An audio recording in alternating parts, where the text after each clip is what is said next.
안녕하십니까 구독자 여러분. 깊어가는 밤, 오늘도 잠드는 헌책방을 찾아주셔서 감사합니다. 얼마 전 한 구독자님께서 남겨주신 소중한 의견 덕분에 오늘은 인류 역사상 가장 솔직하고 따뜻한 철학서라 불리는 미셸 드 몽테뉴의 수상록을 함께 펼쳐보려고 합니다. 나는 무엇을 아는가? 라는 질문에서 시작된 이 책은 복잡한 세상 속에서 길을 잃은 우리에게 나 자신을 온전히 들여다보는 법을 가르쳐 줍니다. 거창한 가르침보다는 곁에서 조용히 이야기를 건네는 노학자의 다정한 목소리가 담겨 있어 잠들기 전 마음의 짐을 내려놓기에 더없이 좋은 작품입니다. 치열했던 오늘의 걱정은 잠시 잊으셔도 좋습니다. 이제 가장 편안한 자세로 누워서 몽테뉴가 전하는 삶의 지혜와 성찰의 문장들에 몸을 맡겨보세요. 그의 문장들이 여러분의 밤을 부드럽게 감싸안아 평온하고 깊은 휴식으로 안내하기를 바랍니다. 준비되셨나요? 그럼 몽테뉴의 마음속으로 함께 들어가 보겠습니다. 모두 평온한 밤 되세요. 수상록 에피소드 1. 죽음을 배우는 것은 삶을 배우는 것. 오늘 밤 잠들기 전에 잠깐 생각해 보세요. 당신은 오늘 하루를 어떻게 보냈나요? 아침에 눈을 떴을 때 오늘이 마지막 날일 수도 있다는 생각을 해본 적 있으신가요? 아마 대부분의 분들은 그런 생각 없이 하루를 시작하셨을 겁니다. 저도 그렇고요. 우리는 내일이 당연히 올 것이라고 믿으며 살아갑니다. 오늘 하지 못한 일은 내일 하면 된다고. 이번 달에 못 만난 사람은 다음 달에 만나면 된다고. 올해 못 이룬 것은 내년에 이루면 된다고 생각하면서요. 그런데 16세기 프랑스의 한 귀족은 이 당연한 믿음에 조용히 의문을 품었습니다. 그는 이 세상에서 유일하게 확실한 것이 있다면 그것은 우리가 언젠가 죽는다는 사실뿐이라고 생각했습니다. 태어난 이상 죽음은 피할 수 없는 것이고 그 죽음이 언제 어떤 모습으로 찾아올지 아무도 알 수 없다는 것을, 그리고 그 불편한 진실을 외면하는 대신 정면으로 바라보기로 했습니다. 그의 이름은 미셸 드 몽테뉴. 1533년 프랑스 보르도 근처의 한 성에서 태어나 1592년 세상을 떠난 그는 귀족이자 법관이었으며 무엇보다도 자기 자신을 깊이 들여다본 사람이었습니다. 38세에 공직에서 물러난 그는 자신의 성탑 꼭대기 방에 틀어박혀 글을 쓰기 시작했습니다.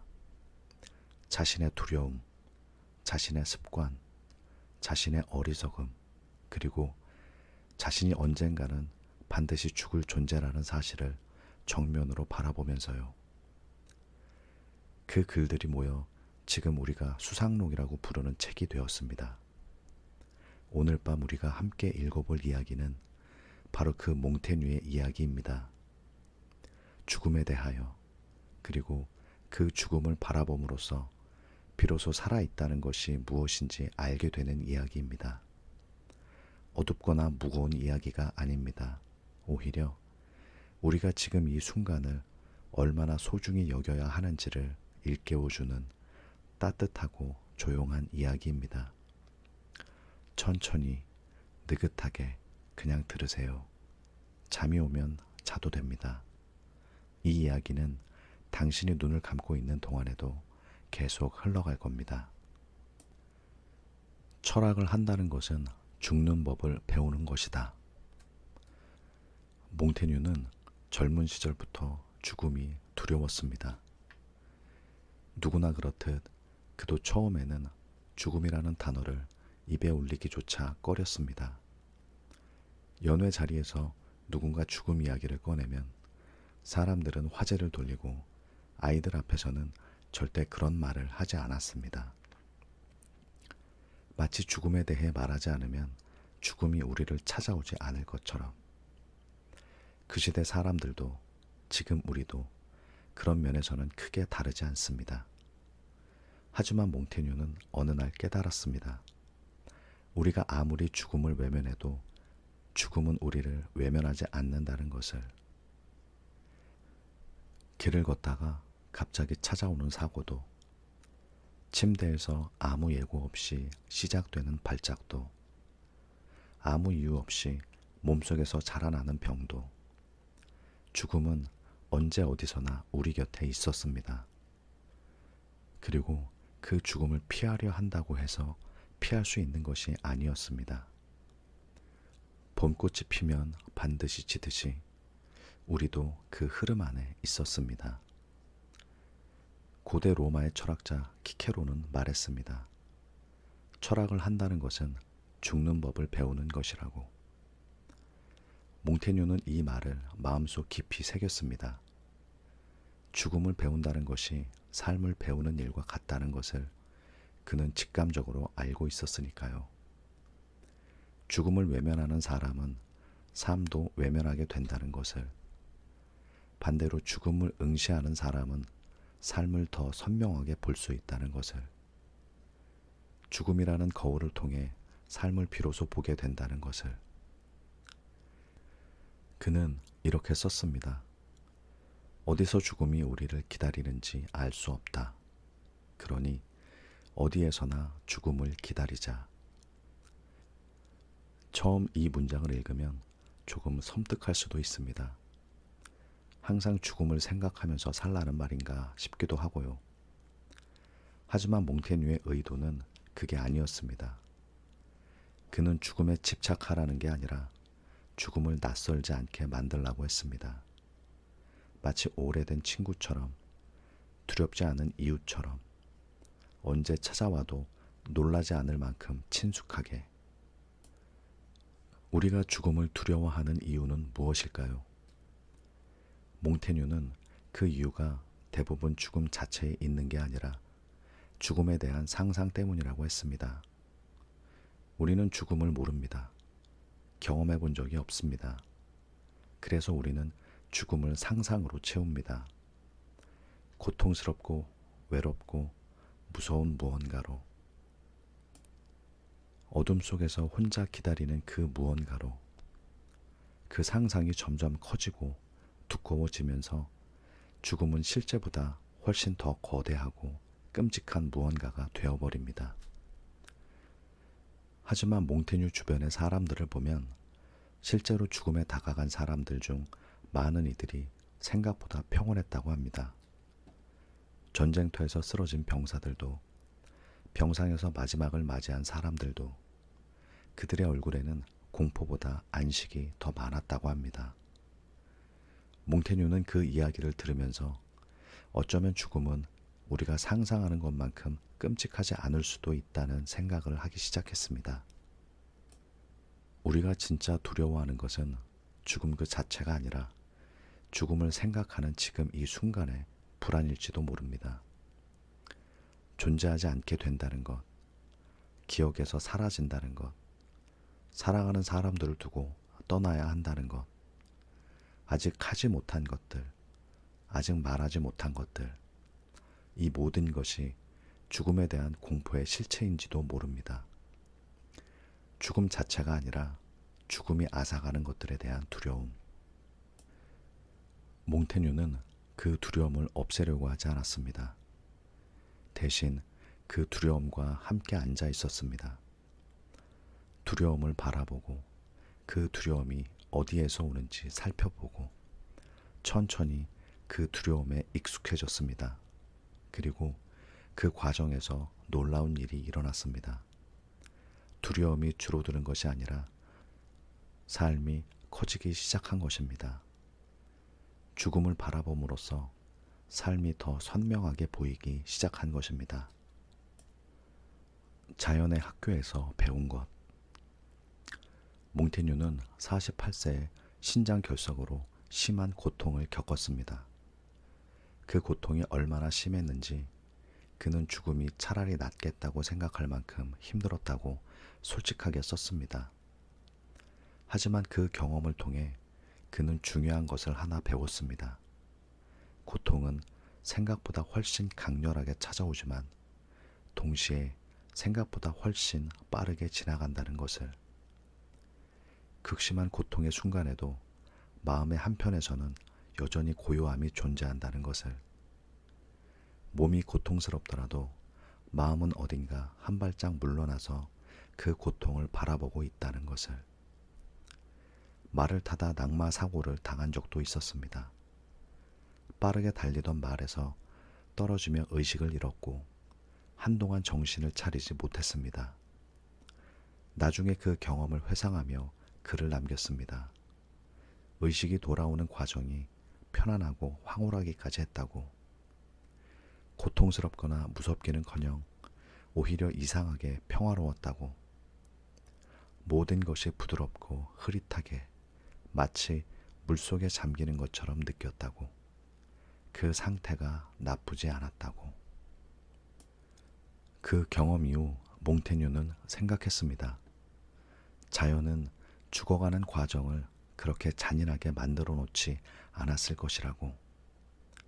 자연은 우리가 태어나도록 도와주듯 죽어가는 것도 도와줄 것이라고. 마치 어머니가 아이를 세상으로 이끌듯 자연은 우리를 또 다른 무언가로 이끌 것이라고. 그 과정이 우리가 상상하는 것만큼 외롭고 끔찍하지 않을 수도 있다고. 그는 또 이렇게 썼습니다. 자연은 우리에게 살라고 명령하지도 죽으라고 명령하지도 않는다. 자연은 그저 허락할 뿐이다. 이 말이 참 좋습니다. 삶도 죽음도 자연의 일부라는 것. 봄에 꽃이 피는 것도 가을에 잎이 지는 것도 자연이 허락하는 일이듯 우리가 태어나고 살고 언젠가 떠나는 것도 그 거대한 흐름 안에 있다는 것. 우리는 그 흐름에 거스를 수 없고 거스를 필요도 없다는 것. 몽테뉴가 살았던 16세기는 전쟁과 역병이 끊이지 않았습니다. 흑사병의 기억이 생생했고 가톨릭과 개신교 사이의 종교 전쟁으로 사람들이 거리에서 죽어나갔습니다. 그가 살았던 보르도 지역도 여러 번 역병이 휩쓸고 지나갔습니다.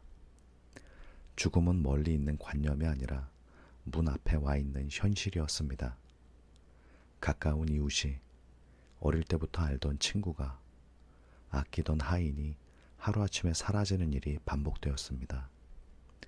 몽테뉴 자신도 여러 명의 자녀를 어릴 때 잃었고 평생 친구였던 보에시를 젊은 나이에 잃는 큰 슬픔을 겪었습니다. 그런 시대를 살면서 몽테뉴는 더욱 확신하게 되었습니다. 죽음을 외면할수록 삶이 더 불안해진다는 것을. 반대로 죽음을 자연스럽게 받아들이기 시작하면 지금 이 순간이 더 선명해진다는 것을. 오늘 살아있다는 것이, 오늘 이 햇살을 느낄 수 있다는 것이, 오늘 좋아하는 사람과 밥을 먹을 수 있다는 것이, 그 모든 것이 당연한 것이 아니라 선물이라는 것을. 당신은 어떠십니까? 혹시 어떤 것을 나중에 미루고 있지는 않으신가요?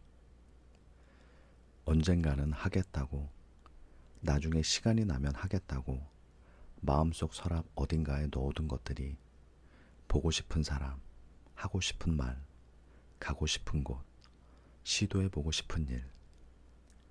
몽테뉴는 말합니다. 지금 이 순간이 당신의 인생에서 가장 젊은 날이라고. 오늘이 지나면 어제가 되고 어제는 다시 돌아오지 않는다고. 나중이라는 시간은 사실 아무도 보장할 수 없는 시간입니다.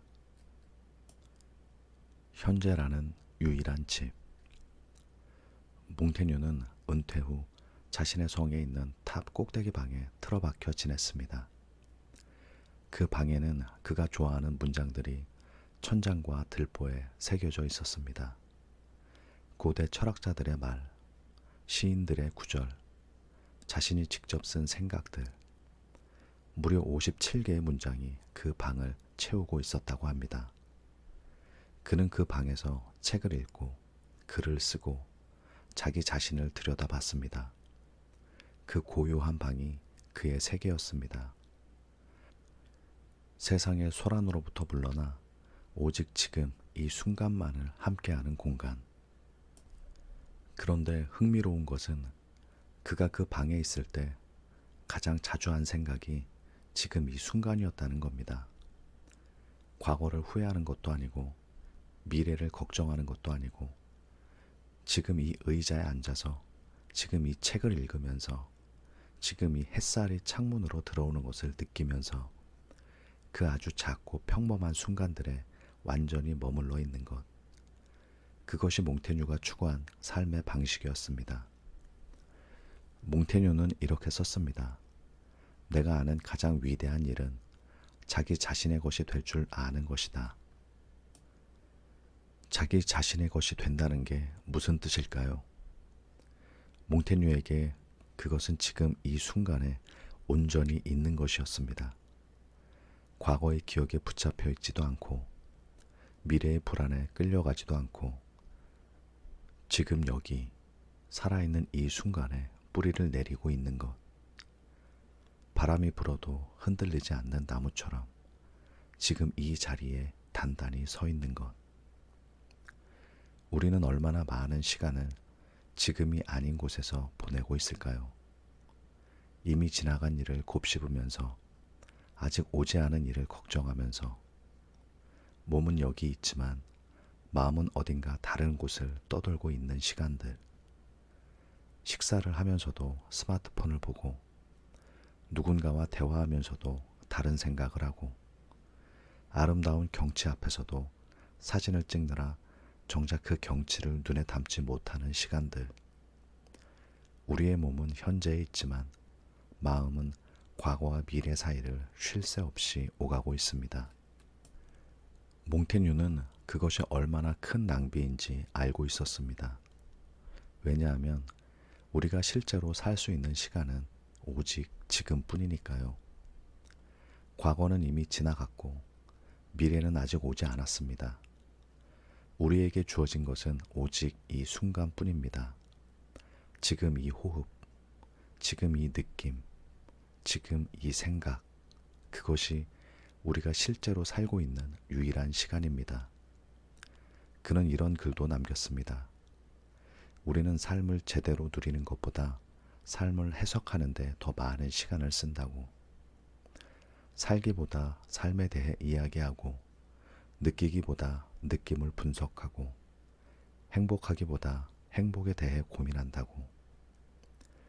그러다 보면 정작 살 시간을 잃어버린다고. 그 말이 뼈아프게 와닿습니다. 우리는 삶을 살고 있는 것일까요? 아니면 삶에 대해 생각하고 있는 걸까요? 잠들기 전 이 시간도 마찬가지입니다. 오늘 하루 무슨 일이 있었는지, 내일 무슨 일이 있을지, 그런 것들은 잠시 내려놓고 그냥 지금 이 순간, 이 포근한 이불 속에 있는 자신을 느껴보세요. 숨이 들어오고 나가는 것을 느껴보세요. 등이 침대에 닿는 감각을 느껴보세요. 두 손이 이불 위에 얹혀있는 느낌을 느껴보세요. 그것으로 충분합니다. 지금 이 순간 당신은 충분히 안전하고 충분히 따뜻하고 충분히 살아있습니다. 두려움보다 더 무서운 것. 몽테뉴는 겁쟁이를 경멸하지 않았습니다. 사실 그 자신도 겁이 많았거든요. 그는 자기 자신의 두려움을 솔직하게 기록했습니다. 말에서 떨어질까봐 두렵고, 병이 날까봐 두렵고, 죽음이 두렵다고. 그런 두려움을 부끄러워하지 않고 그냥 있는 그대로 바라봤습니다. 두려움도 나의 일부라고, 부정할 필요가 없다고. 용기 있는 사람이란 두려움이 없는 사람이 아니라 두려움을 느끼면서도 나아가는 사람이라고. 그러면서 그는 두려움에 대한 흥미로운 관찰을 남겼습니다. 두려움은 대부분 실제 위협보다 크다는 것. 우리가 어떤 일을 두려워할 때 머릿속에서는 그 일을 실제보다 훨씬 크고 끔찍하게 만들어버린다는 것. 상상 속의 괴물은 항상 실제 괴물보다 무서운 법이니까요. 그리고 우리는 그 상상의 괴물과 싸우느라 진짜 삶을 잃어버리는 경우가 많습니다. 몽테뉴는 말했습니다. 두려움은 우리를 해치는 게 아니라 두려움에 대한 두려움이 우리를 해친다고. 이 말은 죽음에도 그대로 적용됩니다. 죽음 자체보다 죽음이 올까봐 두려워하며 보내는 시간들이 오히려 우리의 삶을 갉아먹는다는 것. 죽음을 피하려고 발버둥 치다가 정작 살아야 할 시간을 죽어가며 보내는 아이러니. 죽지 않으려고 너무 열심히 애쓰다가 정작 살지 못하는 역설. 그의 방법은 단순했습니다. 두려운 것을 직면하는 것, 피하는 게 아니라 정면으로 바라보는 것. 죽음이 두렵다면 죽음에 대해 생각해 보는 것. 그 생각이 처음에는 불편하겠지만 계속 바라다 보면 어느 순간 두려움이 줄어든다는 것을 그는 알았습니다. 마치 어두운 방에 들어가면 처음에는 무서운데 눈이 어둠에 익숙해지면 아무것도 없다는 것을 알게 되듯이 말입니다. 몽테뉴는 또 이런 말을 했습니다. 우리는 삶의 끝에 있는 죽음을 두려워하지만 사실 삶 전체가 죽음으로 향하는 여정이라고.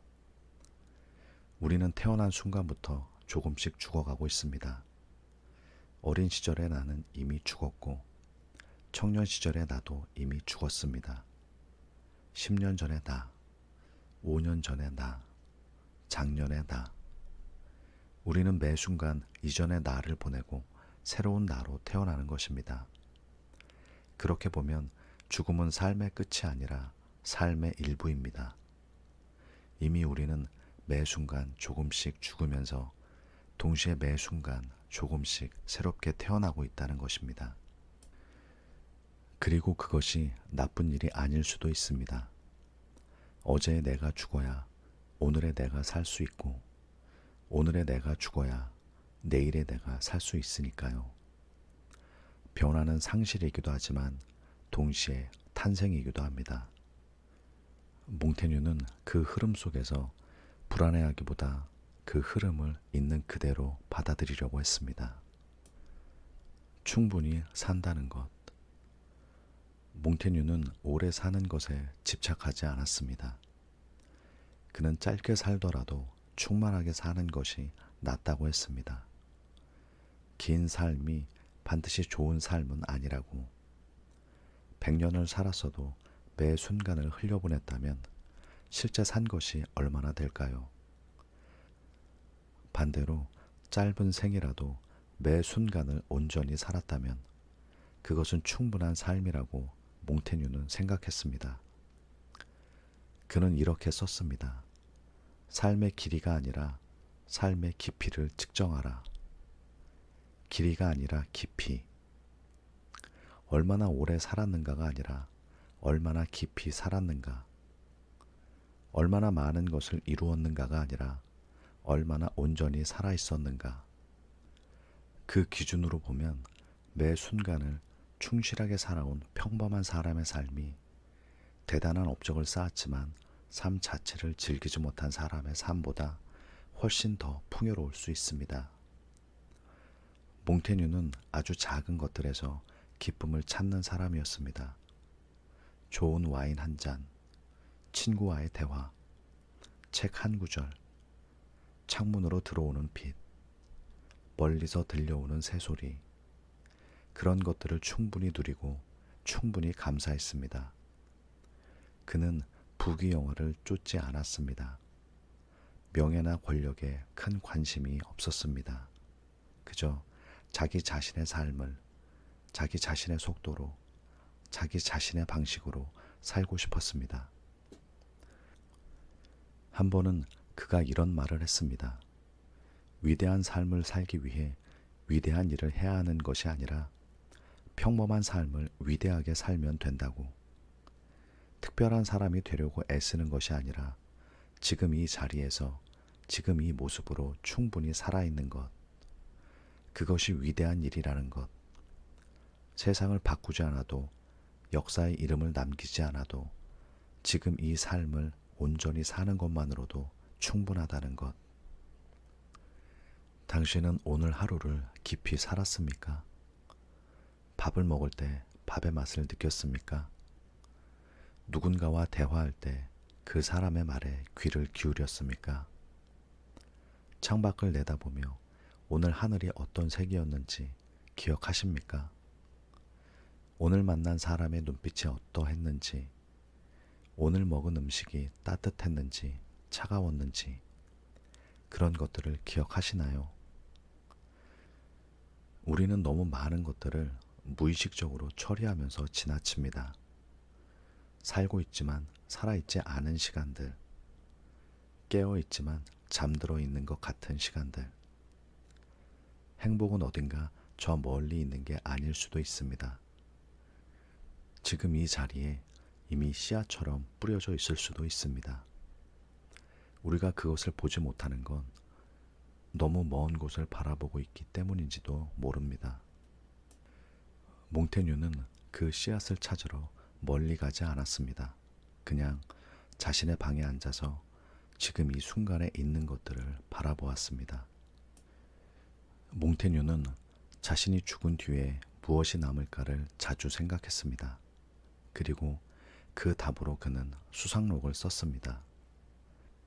자신의 가장 솔직한 생각들을, 가장 사적인 고백들을, 자신의 어리석음과 두려움과 작은 기쁨들을 후대 사람들에게 나는 이렇게 살았다고 말하는 책을.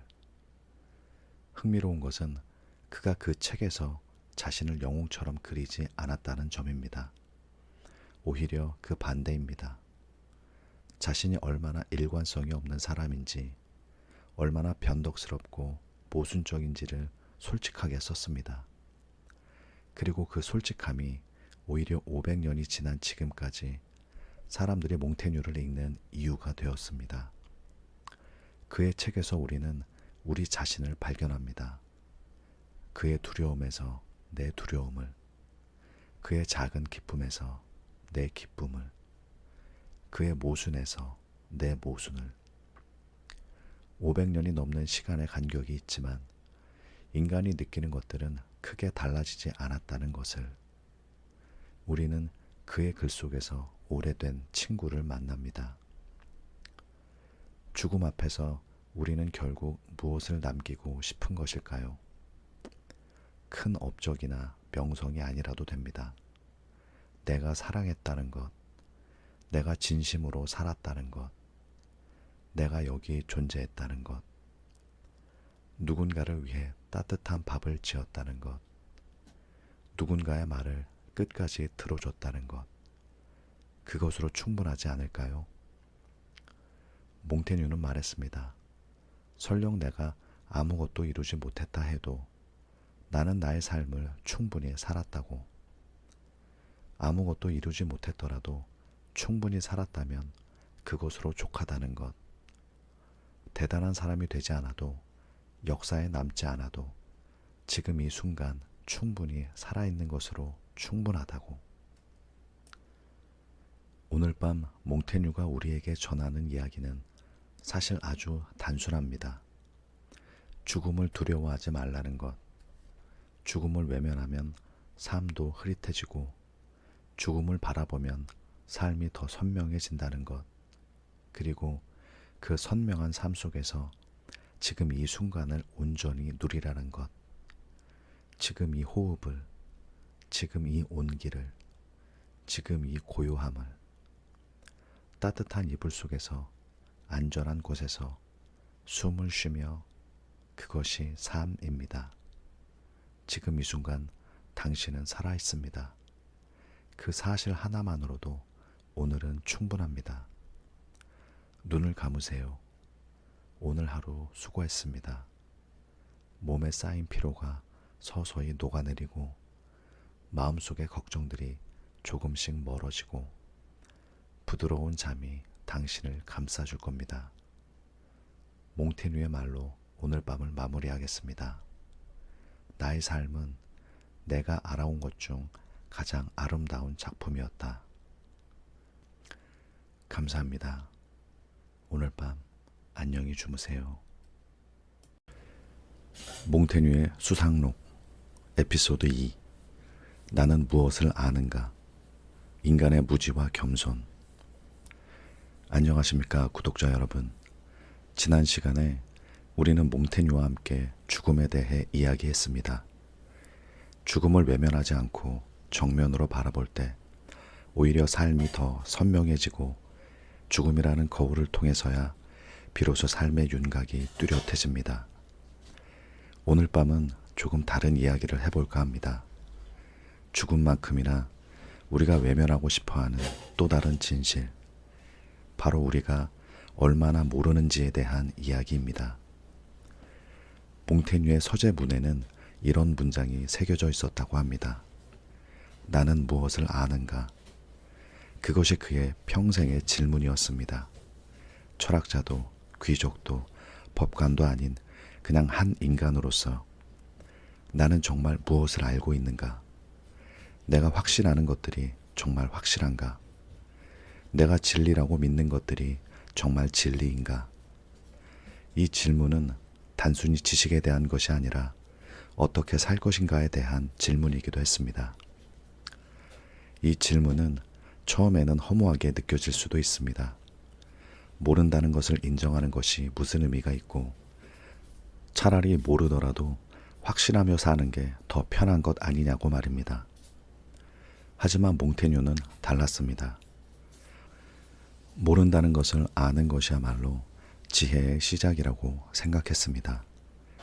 그리고 그 겸손한 알미 어떻게 우리를 더 자유롭게 해주는지를 그는 평생에 걸쳐 탐구했습니다.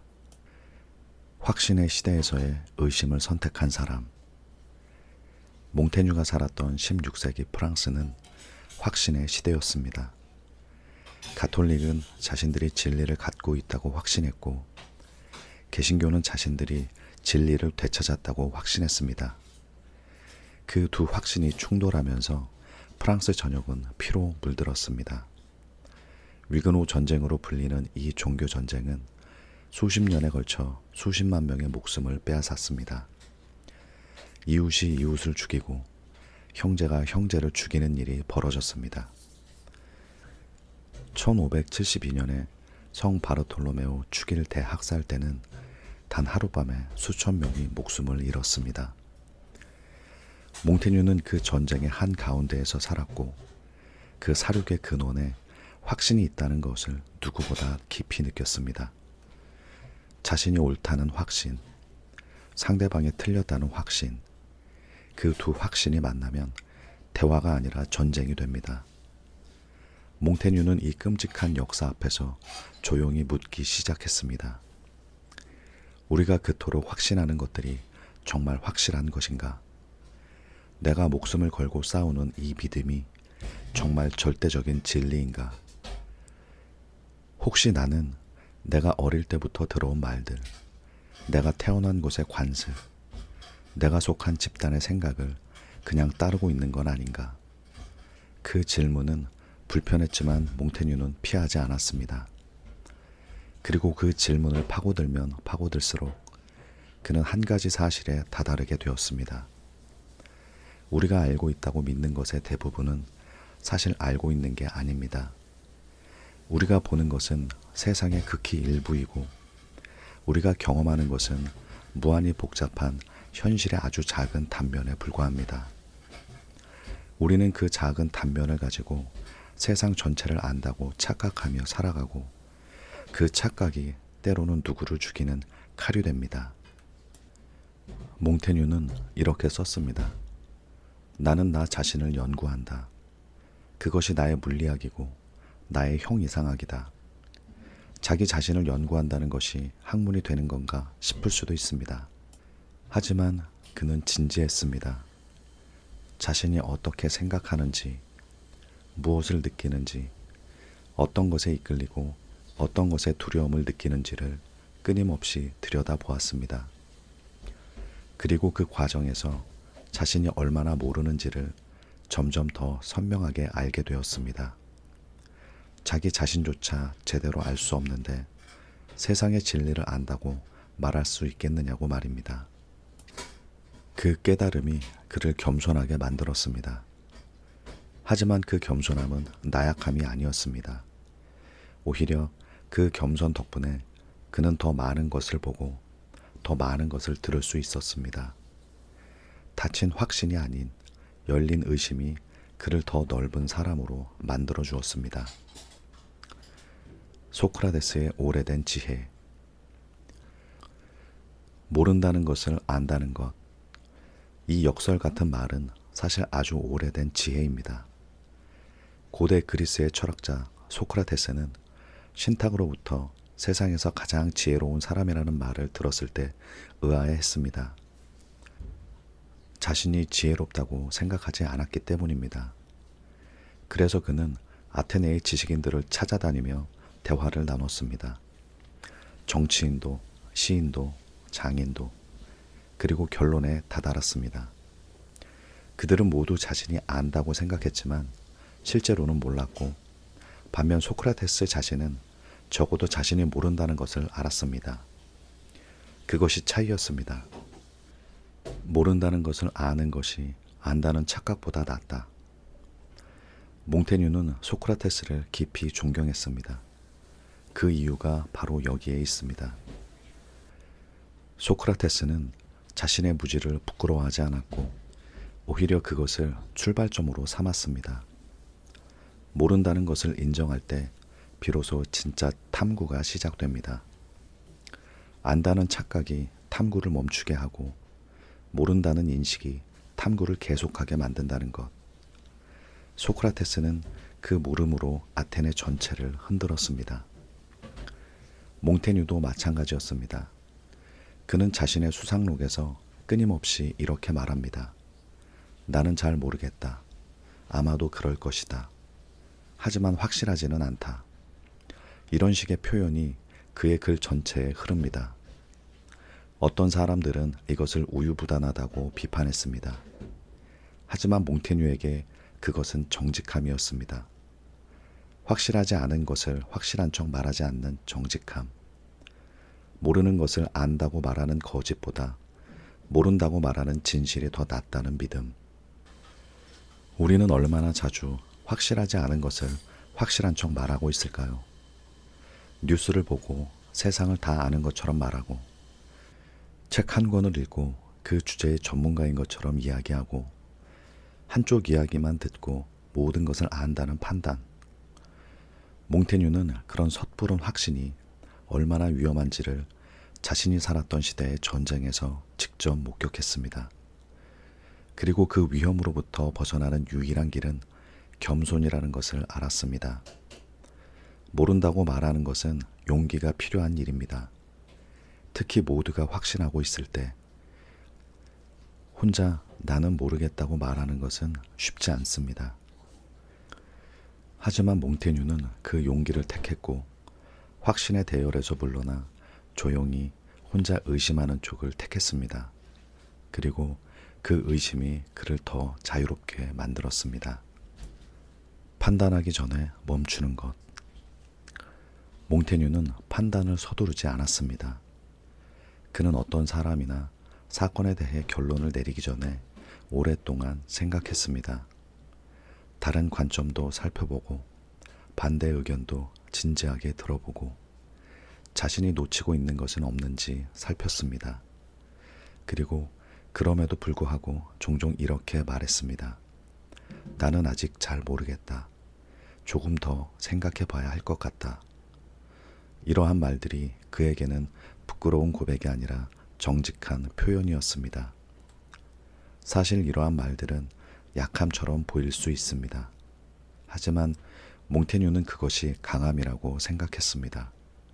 섣불리 판단하지 않고 열린 마음을 유지하는 것, 내가 틀릴 수도 있다는 가능성을 항상 남겨두는 것, 그것이 진짜 지혜의 모습이고 확신에 차서 빠르게 판단하는 사람보다 천천히 생각하며 조심스럽게 말하는 사람이 결국 더 많이 보게 되고, 빠른 판단이 놓치는 것들이 얼마나 많은지를 알게 됩니다.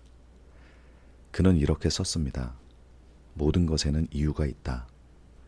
그리고 모든 것에는 그 반대 이유도 있다.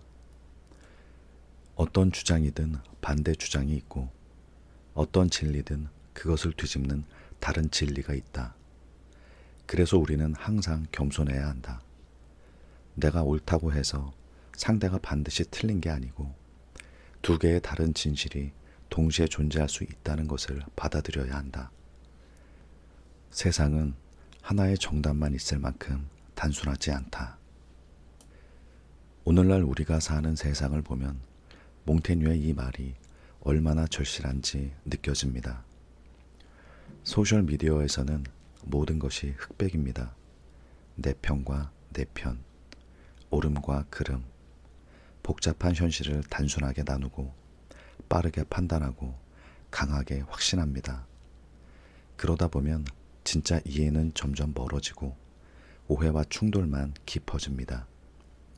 16세기 종교 전쟁과 오늘날의 분열이 형태는 달라도 뿌리는 같을지 모릅니다. 자신의 확신이 유일한 진리라는 믿음. 판단을 잠시 멈추는 것이 어렵다는 것을 몽테뉴도 알았습니다. 인간의 마음은 빠르게 결론을 내리고 싶어 합니다. 불확실함은 불편하고 판단은 안도감을 주기 때문입니다. 하지만 그 안도감이 때로는 착각에서 오는 것임을 몽테뉴는 알았습니다. 그래서 그는 그 불편함을 감수하면서도 조금 더 보고, 조금 더 듣고, 조금 더 생각하기를 선택했습니다. 몽테뉴라면 오늘의 세상을 보고 어떤 말을 했을까요? 아마도 조용히 이렇게 말했을 것 같습니다. 잠깐 기다려보자. 정말 그런가? 다른 측면은 없을까? 나는 정말 이것을 제대로 이해하고 있는 건가? 인간이라는 변덕스러운 존재. 몽테뉴가 가장 솔직하게 인정한 것 중 하나는 자기 자신의 변덕스러움이었습니다. 그는 수상록에서 이렇게 썼습니다. 나는 매 순간 달라진다. 어제의 나와 오늘의 내가 다르고, 아침의 나와 저녁의 내가 다르다. 내 의견은 자주 바뀌고, 내 감정은 예측할 수 없다. 나는 나 자신을 제대로 파악하는 것조차 어렵다. 그 고백이 얼마나 솔직한지 읽을 때마다 새롭게 느껴집니다. 자신의 불일관성을 이렇게 담담하게 인정하는 철학자가 또 있을까요? 이것이 부끄러운 고백처럼 들릴 수도 있습니다. 하지만 몽테뉴는 부끄러워하지 않았습니다. 오히려 그 변덕스러움이 인간의 본질이라고 생각했습니다. 우리는 모두 모순 덩어리입니다. 사랑하면서 미워하고, 용기를 내면서 두려워하고, 알면서도 모르는 척하고, 모르면서도 아는 척을 합니다. 관대하고 싶지만 때로는 인색해지고, 친절하고 싶지만 때로는 냉정해집니다. 그 모순이 나쁜 게 아니라 그냥 인간이 그런 존재라는 것입니다. 몽테뉴는 자기 자신을 연구하면서 이 모순을 있는 그대로 기록했습니다. 미화하지 않고, 정당화하지 않고, 나는 이런 사람이다. 때로는 이렇고 때로는 저렇다. 일관성이 없고 예측할 수 없다. 그리고 그게 나다. 그 솔직함이 500년이 지난 지금도 독자들의 마음을 움직입니다. 왜냐하면 우리도 같은 마음이기 때문입니다. 그의 글 속에서 우리는 우리 자신을 발견합니다. 당신도 그런가요? 어제는 이렇게 생각했는데 오늘은 달라진 것이 있으신가요? 분명히 결심했는데 어느새 그 결심이 흐릿해진 것이 있으신가요? 그것은 실패가 아닙니다. 그것이 바로 인간이라는 겁니다. 몽테뉴는 그 모든 변화와 모순을 가지고도 충분히 살아갈 수 있고, 오히려 그 모순을 솔직하게 인정할 때 더 자유로워지고 자신이 완벽해야 한다는 압박에서 벗어날 수 있다고 바랍니다. 우리는 종종 자신이 일관된 사람이어야 한다고 생각합니다. 한 번 한 말을 끝까지 지켜야 하고 한 번 내린 결정을 바꾸면 안 된다고 말입니다. 그 기준에서 보면 우리는 늘 실패합니다. 생각이 바뀌고 감정이 흔들리고 결심이 무너지니 말입니다. 하지만 몽테뉴는 말합니다. 생각이 바뀌는 것은 성장의 증거이고 새로운 것을 배우고 다른 관점을 접하고 경험이 쌓이면서 생각이 바뀌는 것은 당연한 일입니다. 이것을 부끄러워할 필요는 없습니다. 인간은 변합니다. 어제의 나와 오늘의 내가 다르고 오늘의 나와 내일의 내가 또 달라집니다. 그 변화를 막으려고 하지 말고 그냥 흘러가도록 두어도 괜찮습니다. 몽테뉴는 그 흐름 속에서 불안해하기보다 그 흐름을 자연스러운 것으로 받아들이려고 했습니다. 겸손히 열어주는 세계. 모른다는 것을 인정할 때 어떤 일이 일어날까요? 몽테뉴는 그것이 오히려 세계를 더 넓게 열어준다고 했습니다. 내가 이미 안다고 생각하면 더 이상 배우지 않습니다. 이미 다 알고 있기 때문입니다.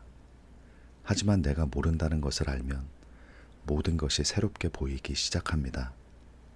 길가의 풀도, 지나가는 사람의 말도, 읽던 책의 한 문장도 모든 것이 배움의 기회가 됩니다. 세상이 갑자기 훨씬 넓어지고 풍요로워지는 것 같은 느낌이 듭니다. 그는 가장 배울 것이 없는 사람은 이미 다 안다고 생각하는 사람이고 반면 가장 많이 배우는 사람은 자신이 얼마나 모르는지를 잘 아는 사람이라고 했습니다. 무지를 인정하는 것이 알의 문을 여는 열쇠입니다. 비어 있어야 채울 수 있듯 모른다는 것을 알아야 진짜 배움이 시작됩니다. 몽테뉴는 여행을 좋아했습니다. 단순히 관광을 위해서가 아니라 다른 방식으로 사는 사람들을 만나기 위해서 프랑스와는 전혀 다른 문화, 다른 음식, 다른 예절, 다른 생각들. 이탈리아에서는 이탈리아 사람처럼 먹고 자고 생각하려고 했고 독일에서는 독일 사람들의 방식을 따라보려 했습니다. 그 모든 것이 몽테뉴에게는 자신의 한계를 보여주는 거울이었습니다. 나는 이렇게 생각하고 살아왔지만 저 사람들은 전혀 다르게 생각하고 살아간다. 그리고 그들의 삶도 충분히 가치 있다. 그 경험이 몽테뉴를 더 열린 사람으로 만들었습니다. 자신의 방식이 유일한 방식이 아니라는 것을 알게 되었기 때문입니다. 다른 문화, 다른 관습, 다른 생각들이 틀린 게 아니라 그냥 다르다는 것과 그 다름을 존중하고 배우는 것이 얼마나 풍요로운 일인지 그 열림이 그를 더 자유롭게 했습니다. 더 이상 하나의 정답을 고집하지 않아도 되었으니까요. 몽테뉴는 또 이런 말을 했습니다. 다른 나라의 풍습을, 다른 시대의 생각을, 다른 사람의 삶을 배울 때 우리는 비로소 자신의 편견이 얼마나 좁은지를 알게 된다. 내가 당연하다고 생각했던 것들이 사실 전혀 당연하지 않고 얼마든지 다른 방식으로도 살 수 있다. 그 깨달음이 비로소 우리를 더 넓은 사람으로, 더 많은 것을 이해하고 더 많은 사람을 품을 수 있는 사람으로 만들어줍니다. 겸손은 자신을 낮추는 것이 아닙니다. 세상이 자신보다 크다는 것을 인정하는 것이고 그 큰 세상 앞에서 아직 배울 것이 많다는 것을 기꺼이 받아들이는 것입니다. 몽테뉴는 그 겸손 덕분에 평생 살아있는 눈을 가질 수 있었습니다. 모른다는 것의 평화. 모른다고 해서 아무것도 하지 않는 것이 아니라 모른다는 것을 인정하면서도 최선을 다해 살아가는 것. 확실한 답이 없어도 지금 이 자리에서 할 수 있는 것들을 하는 것, 불확실함을 품고도 기쁘게 살아가는 것, 그것이 몽테뉴가 선택한 삶의 방식이었습니다. 그는 의심하면서도 사랑했고 모르면서도 행동했습니다. 그는 이렇게 썼습니다. 인간이 알 수 있는 것에는 한계가 있다. 하지만 그 한계 안에서도 우리는 충분히 살 수 있다. 모든 것을 알지 못해도 삶은 계속된다. 그리고 그 삶 속에서 우리는 기쁨을 찾을 수 있고 의미를 만들 수 있고 사랑을 나눌 수 있다. 알지 못해도 살 수 있는 것, 그것이 오히려 우리를 해방시켜주는 진실입니다. 어쩌면 우리가 삶에서 느끼는 많은 불안이 바로 이 모름에서 오는지도 모릅니다. 미래를 알 수 없다는 것, 다른 사람의 마음을 알 수 없다는 것, 내 선택이 옳은지 알 수 없다는 것, 그 알 수 없음이 우리를 끊임없이 불안하게 만듭니다. 더 많은 정보를 모으고, 더 많이 분석하고, 더 확실한 답을 찾으려고 합니다. 하지만 아무리 노력해도 완전한 확신은 오지 않습니다. 몽테뉴는 말합니다.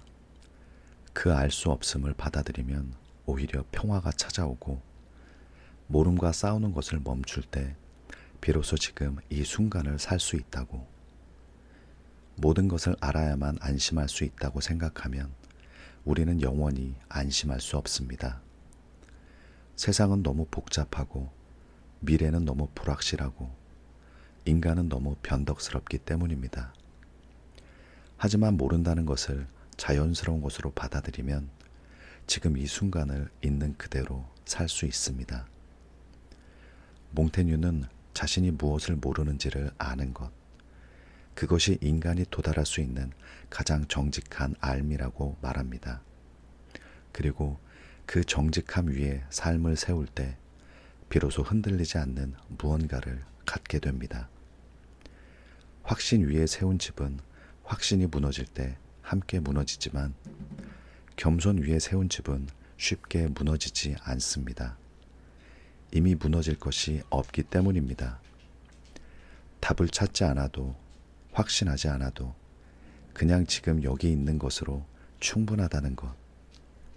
모름 속에서도 삶은 계속되고 기쁨은 찾아오고 사랑은 피어난다는 것.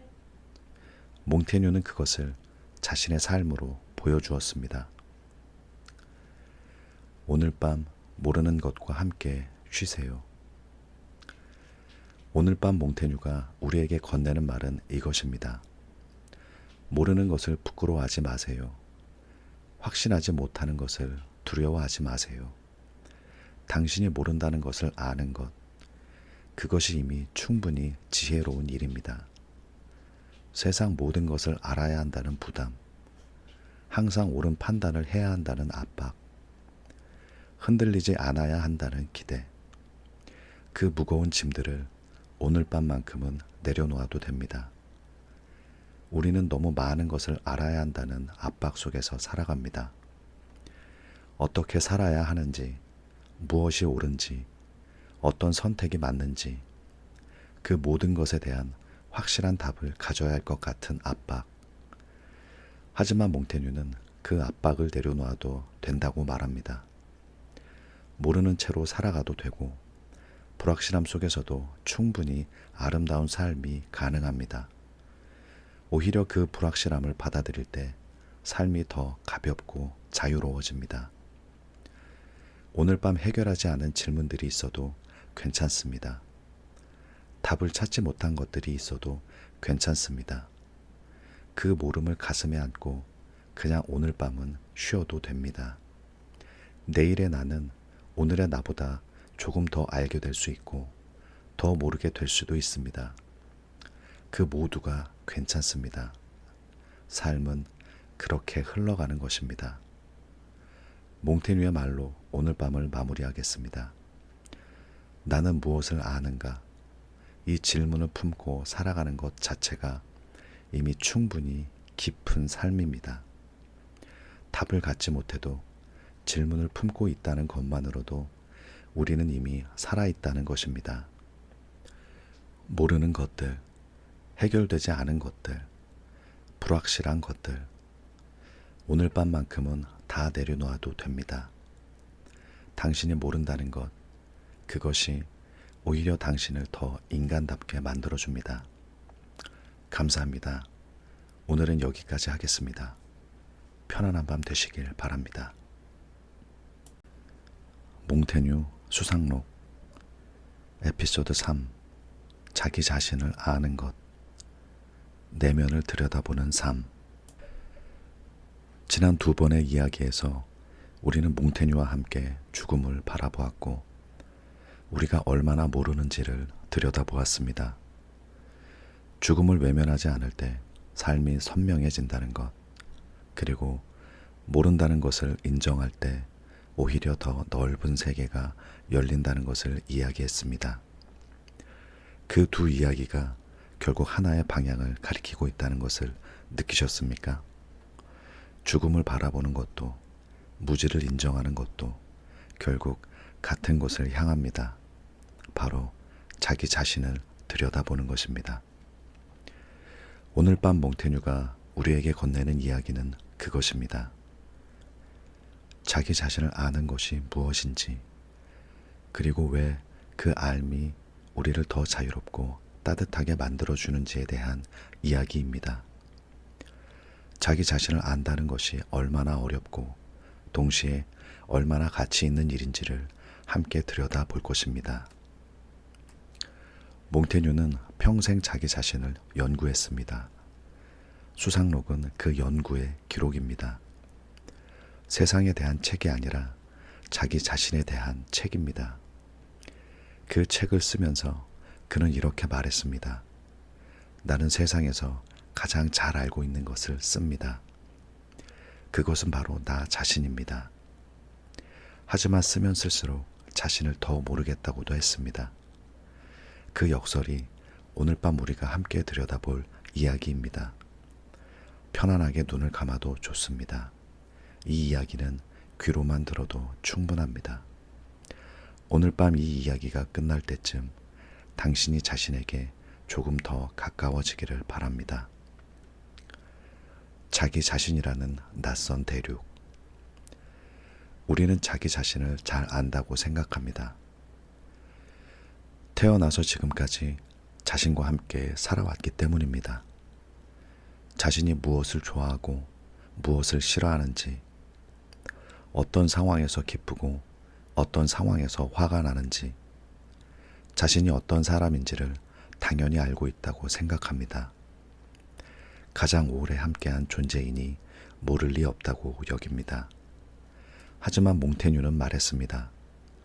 자기 자신이야말로 우리가 가장 모르는 존재이고 매일 함께 있지만 제대로 들여다본 적이 없는 존재라고 말입니다. 우리는 타인의 행동은 예리하게 관찰하면서 정작 자신의 내면은 힐끗 들여다보고 지나칩니다. 바쁜 일상 속에서 자신과 진짜 대화를 나눌 틈이 없으며 늘 외부로 향하는 시선을 잠시 안으로 돌려보면 낯선 것들이 기다리고 있습니다. 그는 이런 비유를 들었습니다. 눈은 세상의 모든 것을 볼 수 있지만 자기 자신은 볼 수 없다고. 거울이 없으면 자신의 얼굴을 볼 수 없듯이 진지한 성찰이 없으면 자신의 내면을 볼 수 없다고. 그래서 몽테뉴는 거울이 되기로 했습니다. 자기 자신을 비추는 거울이 되는 것. 그것이 수상록을 쓴 이유 중 하나였습니다. 몽테뉴는 38살에 은퇴하면서 그 거울 앞에 본격적으로 앉았습니다. 성의 탑 꼭대기 방에서 혼자 자신을 들여다보기 시작했습니다. 처음에는 막막했을 것입니다. 무엇을 봐야 하는지, 어디에서부터 시작해야 하는지. 하지만 그는 그냥 시작했습니다. 오늘 내가 느낀 것들을, 오늘 내가 생각한 것들을 솔직하게 써내려가기 시작했습니다. 그리고 그 과정에서 놀라운 것을 발견했습니다. 자기 자신이 얼마나 복잡하고 얼마나 모순적이며 얼마나 예측 불가능한 존재인지를 안다고 생각했지만 몰랐고 단순하다고 생각했지만 복잡했으며 일관적이라고 생각했지만 변덕스러웠습니다. 자기 자신이 하나의 낯선 대륙이었던 것입니다. 평생 옆에 있었지만 단 한 번도 제대로 탐험한 적 없는 대륙이었습니다. 그 발견이 몽테뉴를 겸손하게 만들었습니다. 자기 자신조차 모르는데 세상을 안다고 말할 수 있겠느냐고. 자신의 내면조차 파악하지 못하는데 타인을 판단할 수 있겠느냐고. 그 겸손이 그를 더 열린 사람으로, 더 따뜻한 사람으로 만들었습니다. 탐험은 지도가 없어도 시작할 수 있습니다. 자기 자신이라는 대륙도 마찬가지입니다. 걸으면서 지도를 그려가면 됩니다. 몽테뉴가 그렇게 했듯이 수상록의 모든 문장이 그 탐험의 기록이었습니다. 솔직함이라는 용기. 몽테뉴의 수상록이 특별한 이유는 그 솔직함 때문입니다. 그는 자신의 좋은 면만 쓰지 않았습니다. 훌륭한 생각과 고귀한 감정과 현명한 판단만 골라서 기록하지 않았습니다. 오히려 그 반대였습니다. 자신의 게으름과 두려움과 어리석음과 사소한 집착들을, 부끄럽고 감추고 싶은 것들을 있는 그대로 써내려갔습니다. 치아가 나빠서 먹는 것을 조심해야 한다는 것도, 말을 타다 잘 넘어진다는 것도, 어떤 냄새를 참을 수 없다는 것도 기록했습니다. 그는 이렇게 썼습니다. 내가 나 자신에 대해 글을 쓰는 것은 자화자찬을 위해서가 아닙니다. 나는 내가 본 그대로를 쓸 뿐입니다. 좋은 것도 나쁜 것도 이상한 것도 모두 씁니다. 독자들이 나를 좋게 봐주기를 바라는 마음이 없다면 거짓말이겠지만 그래도 나는 있는 그대로를 쓰겠다고 했습니다. 그 솔직함이 얼마나 용기 있는 일인지를 생각해 보십시오. 우리는 대부분 자신을 좋게 보이려고 합니다. 소셜미디어에서도 대화에서도 심지어 자신에게 하는 이야기에서도 약점을 감추고 실수를 정당화하며 자신의 어두운 면을 외면합니다. 자신을 보호하려는 자연스러운 본능입니다. 하지만 몽테뉴는 그 본능을 거슬렀습니다. 자신의 어두운 면을 바라보았습니다. 자신이 왜 그런 행동을 했는지, 왜 그런 감정을 느꼈는지, 그 뿌리가 어디에 있는지를 들여다보았습니다. 그 과정이 불편했을 것입니다. 자신의 추한 면을 마주하는 것은 누구에게도 쉬운 일이 아니기 때문입니다. 하지만 그 불편함을 지나고 나면 무언가 가벼워집니다. 감추었던 것을 더 이상 감추지 않아도 되고, 자신의 모든 면을 있는 그대로 인정할 때 그것을 억누르는 데 쓰던 에너지가 해방됩니다. 몽테뉴는 그 해방을 경험했습니다. 자신을 있는 그대로 받아들이는 것이 얼마나 가볍고 자유로운 일인지를, 더 이상 가면을 쓰지 않아도 되는 자유를 알게 되었습니다. 솔직함은 타인을 위한 것이기도 하지만 무엇보다 자신을 위한 것입니다. 자신에게 솔직할 때 비로소 진짜 자신으로 살 수 있기 때문입니다. 몽테뉴의 수상록은 그 솔직함의 가장 아름다운 예입니다. 나를 움직이는 것들. 자기 자신을 들여다본다는 것은 구체적으로 어떤 일일까요? 몽테뉴는 아주 세세한 것들을 기록했습니다. 자신이 어떤 음악을 좋아했는지, 어떤 냄새를 싫어하는지, 어떤 날씨의 기분이 좋아지는지를 적었습니다. 어떤 사람 앞에서 긴장하는지, 어떤 말에 상처받는지, 어떤 순간에 눈물이 나는지도 기록했습니다. 사소하고 별것 아닌 것처럼 보이지만 그 사소한 것들이 모여 한 사람의 모습이 된다고 그는 생각했습니다. 우리는 종종 자신에 대해 거창한 것들만 생각합니다. 나는 어떤 사람인가? 내 인생의 목적은 무엇인가? 나는 어떻게 기억되고 싶은가? 그런 큰 질문들 앞에서 막막함을 느끼곤 합니다. 하지만 몽테뉴는 그런 큰 질문 대신 작은 질문들부터 시작했습니다. 지금 이 순간 나는 무엇을 느끼는가? 오늘 나는 무엇에 화가 났는가? 어떤 순간에 나는 살아있다는 느낌을 받는가? 그 작은 질문들에 솔직하게 답하다 보면 자연스럽게 자신의 윤곽이 드러납니다. 어떤 것이 나를 기쁘게 하고 어떤 것이 나를 지치게 하는지, 어떤 관계가 나에게 에너지를 주고 어떤 관계가 에너지를 빼앗아가는지, 어떤 환경에서 내가 살아나고 어떤 환경에서 내가 시들어가는지, 그 패턴들이 모여 나라는 사람의 지도가 됩니다. 몽테뉴는 이렇게 썼습니다. 인간은 자기 자신에게 관심을 두지 않는 이상한 존재라고. 멀리 있는 것들과 과거에 있는 것들과 아직 오지 않는 것들에 관심을 두면서 정작 지금 이 순간 자신 안에서 일어나고 있는 것들을 모른다고. 그 아이러니가 쓸쓸하게 와닿습니다. 우리는 자신의 가장 가까운 이웃인데 정작 그 이웃에 대해 아는 것이 너무 적습니다. 오늘 밤 잠들기 전에 한번 물어보십시오. 오늘 나를 가장 기쁘게 한 것은 무엇이었는지, 오늘 나를 가장 힘들게 한 것은 무엇이었는지, 그 질문에 솔직하게 답하는 것만으로도 자기 자신에게 한 걸음 가까이 다가가는 일입니다. 자기 자신을 들여다보는 것은 처음에 어색합니다. 우리는 그 훈련을 받지 못했으니까요. 학교에서 수학을 배우고 역사를 배우지만 자기 자신을 들여다보는 법은 배우지 않습니다. 하지만 몽테뉴는 말합니다. 그것이야말로 가장 중요한 공부이고 평생 해야 하는 공부라고.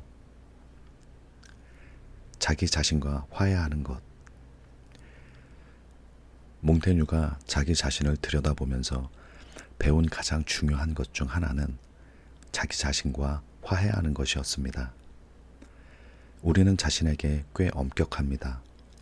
실수했을 때 오래도록 자책하고 약점이 드러났을 때 심하게 부끄러워하며 원하는 대로 되지 않을 때 자신을 탓합니다. 마치 자신에게는 완벽함을 요구하면서 타인의 실수에는 너그러운 것처럼 말입니다. 아이러니하게도 가장 가까이 있는 자신에게 가장 가혹한 경우가 많습니다.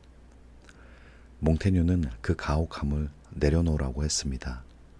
자신의 약점을 바라볼 때 그것을 고쳐야 할 결점으로 보지 말고 그냥 나의 일부로 받아들이라고. 완벽하지 않아도 괜찮고 모순되어도 괜찮으며 변덕스러워도 괜찮다고. 그것이 바로 인간이라는 존재의 모습이기 때문입니다. 그는 이렇게 썼습니다. 나는 나의 결점들을 사랑하는 법을 배웠다고. 왜냐하면 그 결점들이 나를 나이게 만드는 것들이기 때문입니다. 결점 없는 사람은 없습니다. 완벽한 사람도 없습니다. 그 불완전함이 오히려 우리를 인간답게 만들어주고 서로 연결되게 만들어주기도 합니다. 완벽한 사람은 가까이 하기 어렵지만 약점을 솔직하게 드러내는 사람은 친근합니다. 자기 자신과 화해한다는 것이 자기 합리화와는 다릅니다. 자신의 잘못을 옳다고 우기는 것이 아니라 잘못은 잘못으로 인정하되 그 때문에 자기 전체를 부정하지는 않는 것입니다. 실수는 했지만 나는 여전히 괜찮은 사람이라는 것을 아는 것입니다. 그 균형이 참 어렵지만 몽테뉴는 그것을 연습했습니다. 그리고 그 화해가 가져다 주는 것이 있습니다. 자신을 있는 그대로 받아들이면 타인도 더 있는 그대로 볼 수 있게 됩니다. 자신의 약점을 용납하면 타인의 약점도 더 너그럽게 볼 수 있습니다. 자신에게 엄격한 사람은 종종 타인에게도 엄격하고 자신에게 따뜻한 사람이 타인에게도 따뜻할 수 있습니다. 자기 화해는 결국 관계를 부드럽게 만드는 일이기도 합니다. 오늘 밤 자신에게 딱 한 가지만 용서해 보세요. 오랫동안 자책하던 것, 계속 마음에 걸렸던 것을 오늘 밤 딱 한 번 내려놓아 보십시오. 완전히 잊으라는 것이 아닙니다. 다만 그것 때문에 자신 전체를 부정하지는 말자고, 나는 그 실수를 했지만 그래도 여전히 괜찮은 사람이라고, 그 한마디를 자신에게 건네보는 것입니다. 몽테뉴가 평생 연습한 것이 바로 그것이었습니다. 고독 속에서 자신을 만나는 것. 몽테뉴는 고독을 사랑했습니다. 그렇다고 사람을 싫어한 것은 아닙니다. 그는 친구를 깊이 사랑했고 좋은 대화를 즐겼습니다. 하지만 동시에 혼자 있는 시간의 소중함을 알았습니다. 고독 속에서만 만날 수 있는 자기 자신이 있다는 것을, 그리고 사람들과 함께 있을 때의 나와 혼자 있을 때의 나는 다르다는 것을 알았습니다. 군중 속의 나는 조금 다른 모습을 하고 있습니다. 그는 이렇게 썼습니다. 군중 속에서도 나는 홀로이며 마음속에 나만의 작은 방을 가지고 있다고.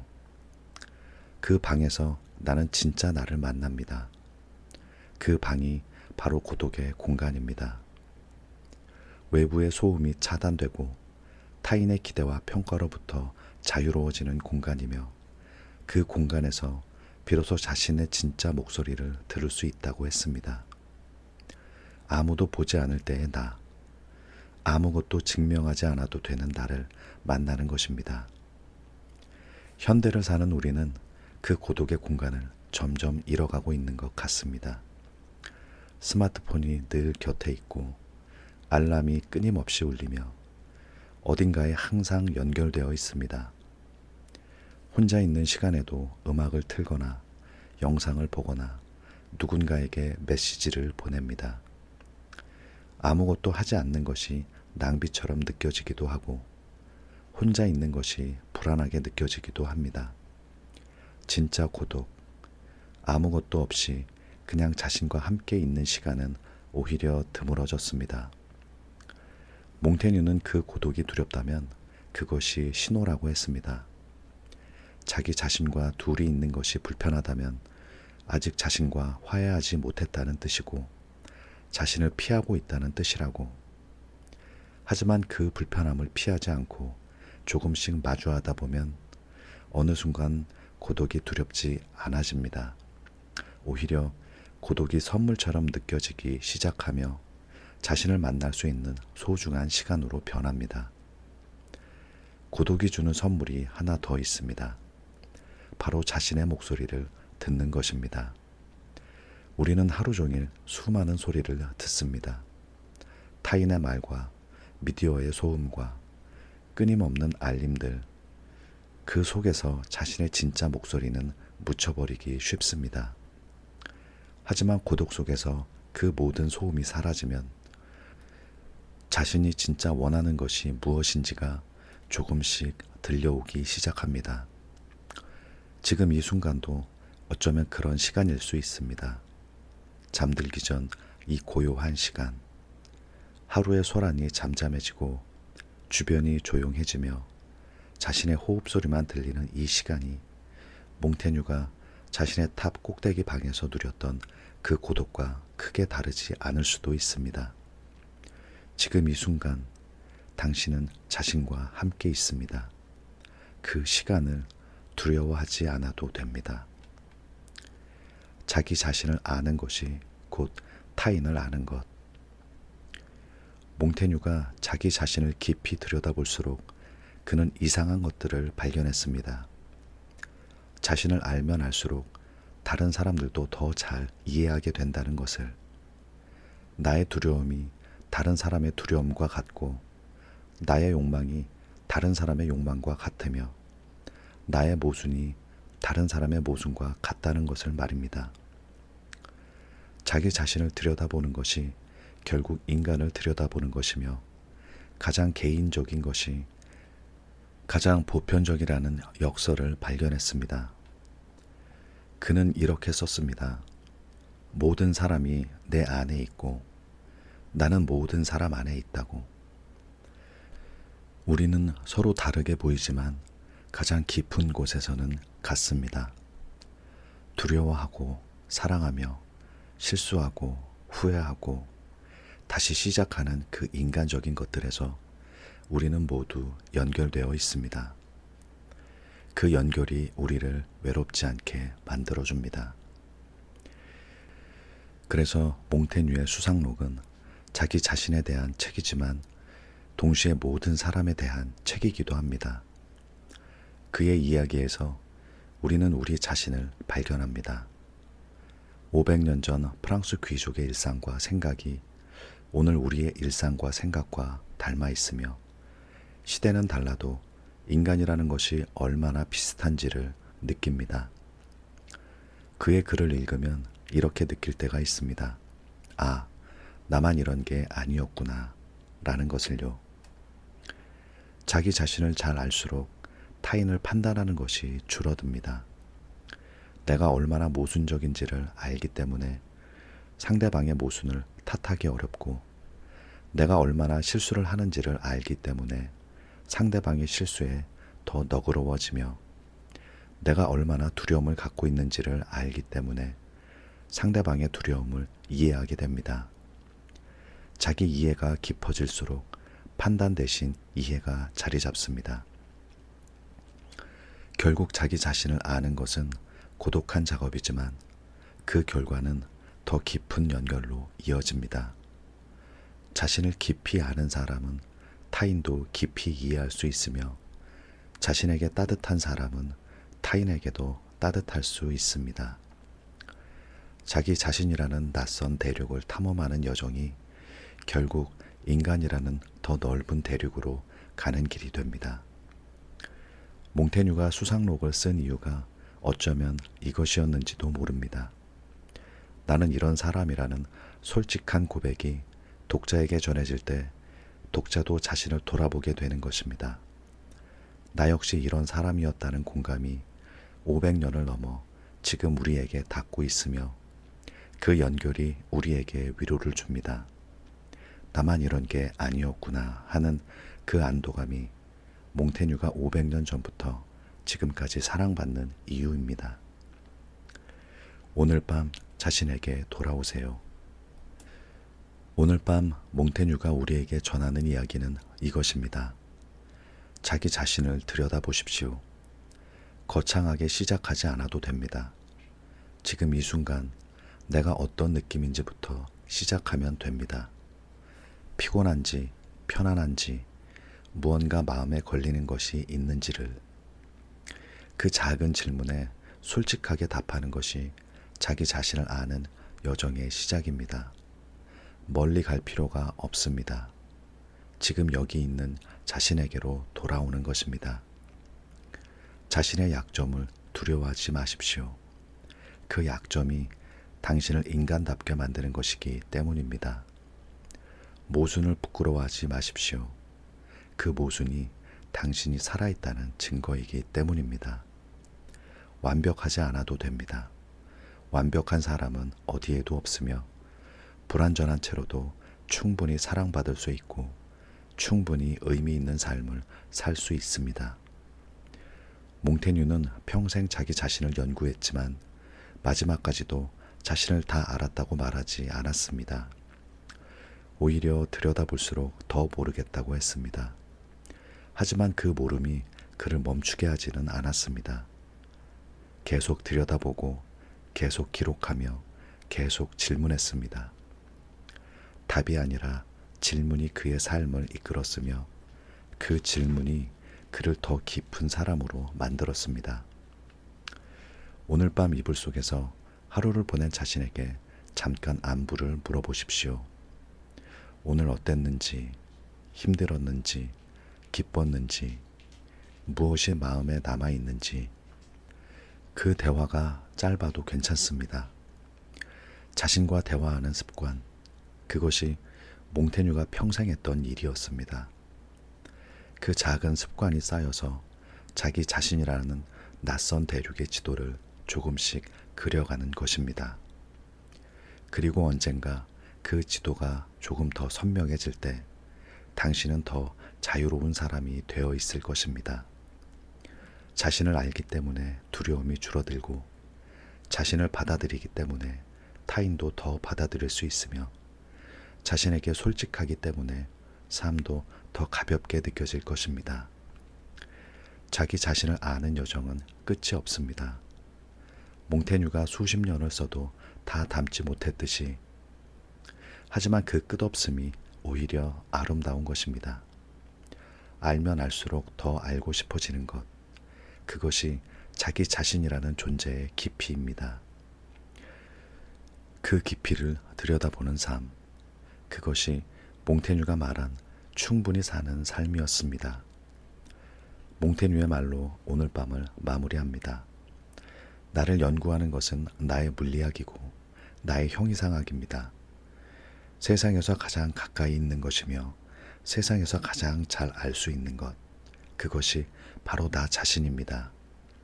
눈을 감으십시오. 오늘도 수고하셨습니다. 오늘 하루를 살아낸 당신, 그 자체로 충분합니다. 자신에게 조금 더 따뜻하게, 조금 더 너그럽게 오늘 밤은 그렇게 쉬십시오. 감사합니다. 편안한 밤 되시길 바랍니다. 몽테뉴의 수상록 에피소드 4 어떻게 살 것인가? 충분한 삶에 대하여. 안녕하십니까 구독자 여러분. 오늘 밤이 마지막 이야기입니다. 지난 3번의 밤 동안 우리는 몽테뉴와 함께 많은 것을 이야기했습니다. 죽음을 바라보는 것이 삶을 더 선명하게 만든다는 것, 모른다는 것을 인정하는 것이 오히려 더 넓은 세계를 열어준다는 것, 그리고 자기 자신을 들여다보는 것이 결국 타인을 이해하는 길이 된다는 것. 3번의 밤이 하나의 흐름처럼 이어져 왔습니다. 오늘 밤은 그 모든 이야기의 끝이자 시작으로 돌아옵니다. 죽음을 알고 무지를 알고 자신을 알고 나서 결국 남는 질문은 하나입니다. 그렇다면 어떻게 살 것인가? 몽테뉴가 평생 탐구한 그 질문, 그리고 그가 내린 아름다운 답. 오늘 밤 우리는 그것을 함께 들여다볼 것입니다. 우정에 대해, 고독에 대해, 작은 기쁨에 대해, 습관에 대해, 나이 드는 것에 대해, 그리고 충분한 삶에 대해. 몽테뉴가 평생 써내려간 그 이야기들이 오늘 밤 하나로 모입니다. 편안하게 들으시기 바랍니다. 이 이야기가 끝날 때쯤 조금 더 가볍게 눈을 감으실 수 있기를 바랍니다. 우정이라는 선물. 몽테뉴의 삶에서 가장 빛나는 부분 중 하나는 우정이었습니다. 그에게는 보엣이라는 친구가 있었습니다. 두 사람은 28세에 처음 만났고 첫 만남부터 서로를 알아봤다고 합니다. 몽테뉴는 나중에 이렇게 썼습니다. 왜 우리가 그토록 친한 친구가 되었느냐고 누군가 묻는다면 나는 이렇게 대답할 수밖에 없습니다. 그가 그이기 때문에, 내가 나이기 때문이라고. 이유가 없었습니다. 그냥 그랬습니다. 그것이 진짜 우정의 모습이라고 몽테뉴는 생각했습니다. 그런데 그 소중한 친구를 몽테뉴는 불과 4년 만에 잃었습니다. 보에시는 32세의 나이에 역병으로 세상을 떠났습니다. 몽테뉴는 그 상실을 평생 가슴에 안고 살았습니다. 그를 잃은 후 나는 반쪽이 되었다고 썼습니다. 더 이상 털어놓을 친구가 없으니 종이에 털어놓기 시작한 것입니다. 수상록의 많은 부분이 그 슬픔에서, 그 그리움에서 시작되었다고 합니다. 그 경험이 몽테뉴에게 우정의 소중함을 더 깊이 새겨주었습니다. 우정은 당연한 것이 아니라는 것을, 진짜 친구를 만나는 것이 얼마나 드문 일인지를, 그리고 그 관계를 충분히 누리지 못하고 잃어버리는 것이 얼마나 큰 아픔인지를, 함께 있을 때 더 충분히 함께 해야 한다는 것을. 몽테뉴는 그것을 잃고 나서야 알았습니다. 몽테뉴는 우정과 친분을 구분했습니다. 일상에서 만나는 사람들, 함께 일하는 사람들, 사교적으로 어울리는 사람들, 그것은 친분이라고 했습니다. 유용하고 즐거운 것이지만 진짜 우정과는 다릅니다. 진짜 우정은 서로의 영혼이 닿는 것입니다. 말하지 않아도 알고 보여주지 않아도 보이는 것입니다. 그런 우정은 삶에서 몇 번 만나기 어렵습니다. 하지만 그 몇 번이 삶을 풍요롭게 만듭니다. 혹시 당신에게도 그런 사람이 있으신가요?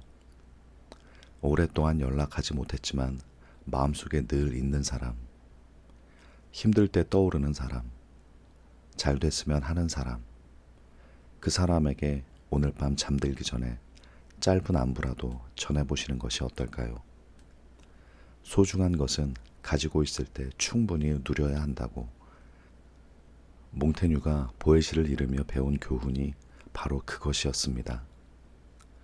우정이 우리에게 주는 것은 단순히 즐거움만이 아닙니다. 진짜 친구는 우리가 스스로를 볼 수 없을 때 거울이 되어줍니다. 우리의 좋은 면을 발견해주고, 우리가 놓치고 있는 것을 조용히 알려주고, 우리가 흔들릴 때 뿌리가 되어주는 존재입니다. 몽테뉴가 보에시를 그토록 그리워한 것은 그 친구가 단순한 동반자가 아니라 그의 삶의 일부였기 때문입니다. 몽테뉴는 말했습니다. 완전한 우정은 두 영혼이 하나가 되는 것이라고.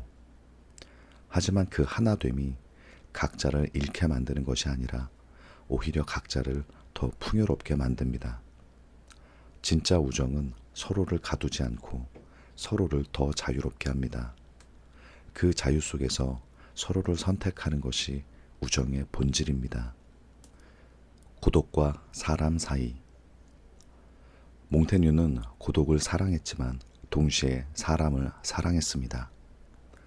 그는 혼자 있는 시간을 소중히 여겼습니다.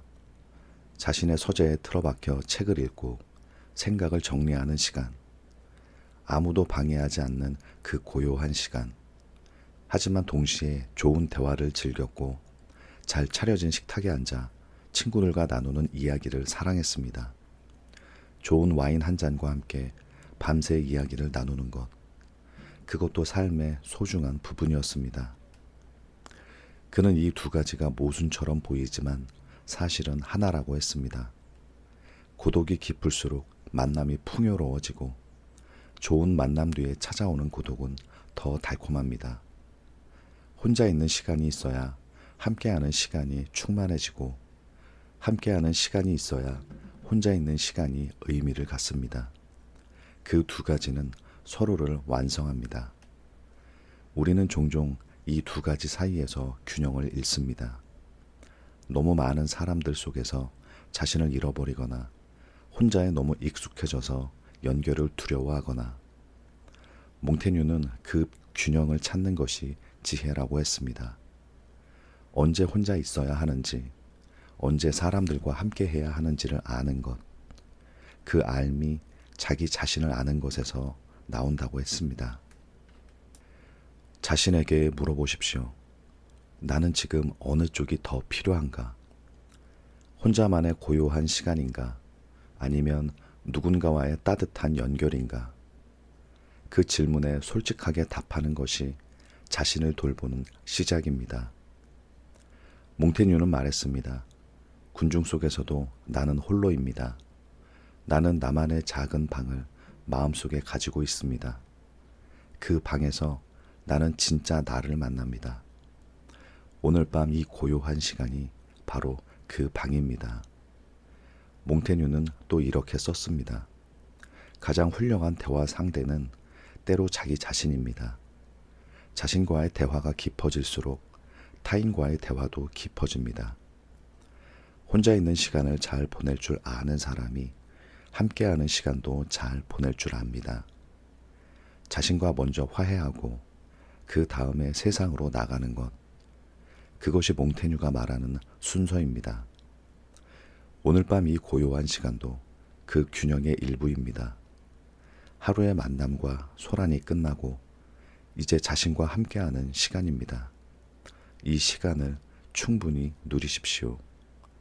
내일 다시 세상으로 나가기 전에 오늘 밤만큼은 자신에게 돌아오는 시간이 되시기 바랍니다. 작은 기쁨을 발견하는 것.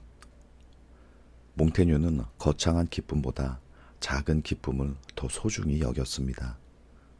아침에 햇살이 창문으로 비스듬히 들어올 때의 그 느낌. 책의 어느 문장을 읽다가 갑자기 가슴이 두근거릴 때. 오랜 친구와 식탁에 앉아 와인 한 잔을 기울일 때. 말을 타고 들판을 달릴 때 스치는 바람. 그런 것들이 몽테뉴에게는 삶의 진짜 맛이었습니다. 영웅적인 업적이나 역사에 남을 위대한 일이 아니라 이 작고 평범한 순간들이 삶을 채운다고 그는 생각했습니다.